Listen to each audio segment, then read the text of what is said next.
Sur le chemin qui conduit à ton trésor, il n'y a pas que des pièges. Il y a aussi une quantité de ressources, d'aides, d'opportunités que je vais maintenant t'aider à découvrir. S'engager pour de bon signifie créer une situation irréversible. Si ce n'est pas irréversible, tu as toujours la possibilité de revenir à ton état antérieur. Une partie de ton énergie te tire vers l'avant, vers ta vision, pendant qu'une autre partie te tire vers l'arrière. Lorsque tu auras fait le pas définitivement dans ton engagement en ayant abandonné toute possibilité de retour, la Providence t'accompagnera. Sur Terre, aucune création humaine ne peut exister qui n'ait été créée deux fois. La première dans l'imagination de quelqu'un, la deuxième dans le monde physique. Tu ne peux pas savoir par avance combien de temps et de travail va demander la réalisation de ta vision. Tu ne le sauras que quand tu y seras arrivé. Ce qui est sûr, c'est que tu dois être prêt à maintenir ton effort, quoi qu'il arrive, et que la Providence permet quelquefois qu'un projet soit réalisé avec un minimum de temps et d'effort, comme par miracle. Ne t'est-il donc pas venu à l'esprit que ton but n'était qu'une étape sur la route vers un but plus grand et que ta vision pourrait être incluse dans une autre vision plus grande? Nous sommes limités par notre difficulté à prendre conscience de notre état de grandeur. Il y a en toi et en tout être humain un réservoir de ressources et de possibilités qui ne sera jamais épuisé dans la durée d'une vie. L'argent. L'argent peut te paraître une condition indispensable pour réaliser certains de tes rêves.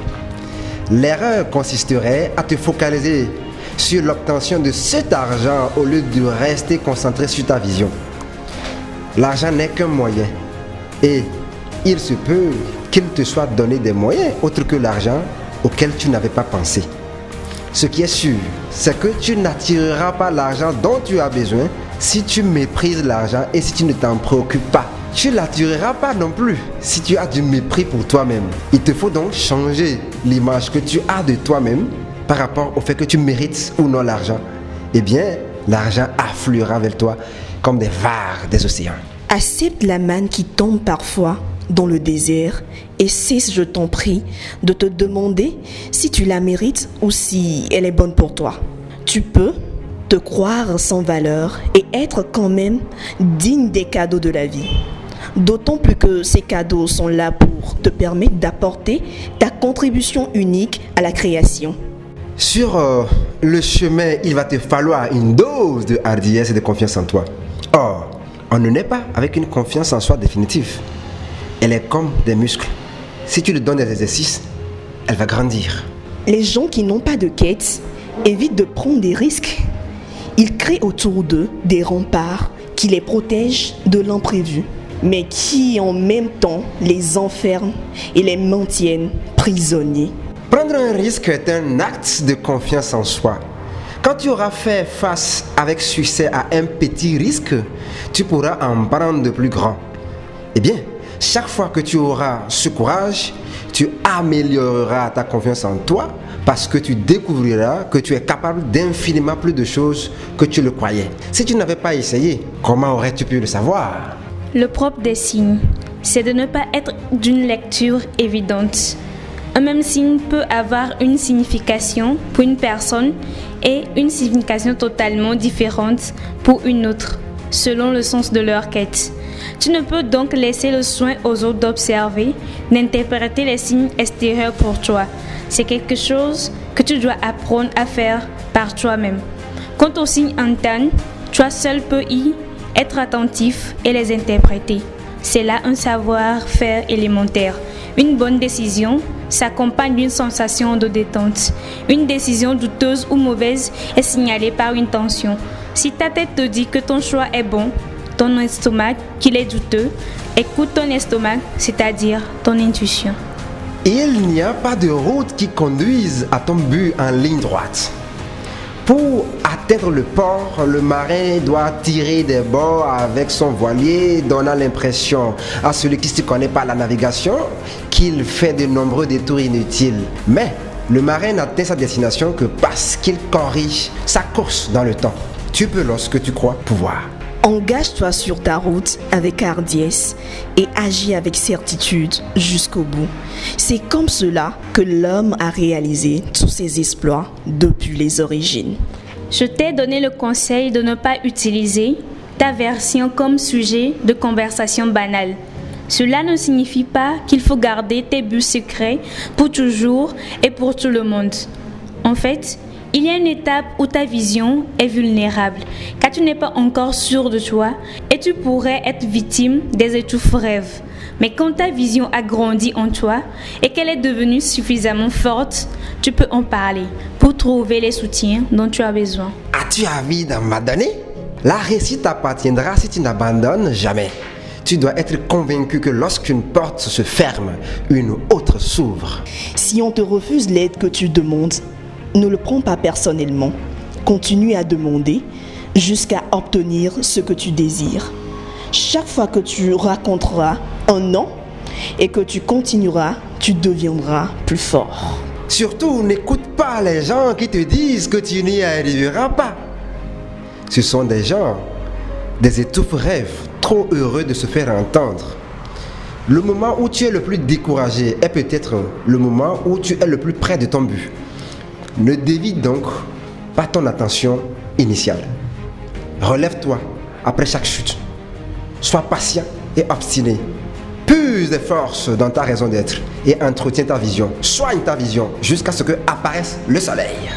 Tu seras peut-être tenté d'abandonner ta quête parce que certains problèmes te paraîtront insolubles. Tu te diras, ce n'est pas la peine. J'ai visé trop haut. Ce n'est pas faisable. Sache que tout problème comporte une solution, mais que tu ne peux espérer résoudre un problème avec le même mode de pensée qu'il a créé. L'univers a mis en l'homme des ressources dont nul n'a encore exploré toute l'étendue. Dans nos luttes quotidiennes, nous n'utilisons qu'une faible partie des trésors qui existent réellement en nous. Nous naissons tous différents, avec des possibilités aussi diverses que celles qui existent entre une terre à vigne et une terre à blé. Le germe de ce talent est que l'univers t'a donné en héritage. Mais si tu ne le cultives pas, il eût mieux valu pour toi naître avec les 2 bras en moins. Et oui, si tu ne fais rien avec ton potentiel, il ne vaut rien, il est perdu. Il est même moins que rien car il reste coincé en travers de ta gorge et te fait mal. C'est à toi de cultiver, de faire fructifier les dons que l'univers t'a donnés. Combien de fois as-tu accepté les enseignements que tu as reçus? Vas-tu recevoir des enseignements toutes les fois sans rien en faire? Si ton investissement ne se traduit pas par des changements dans ta vie, il aura été stérile.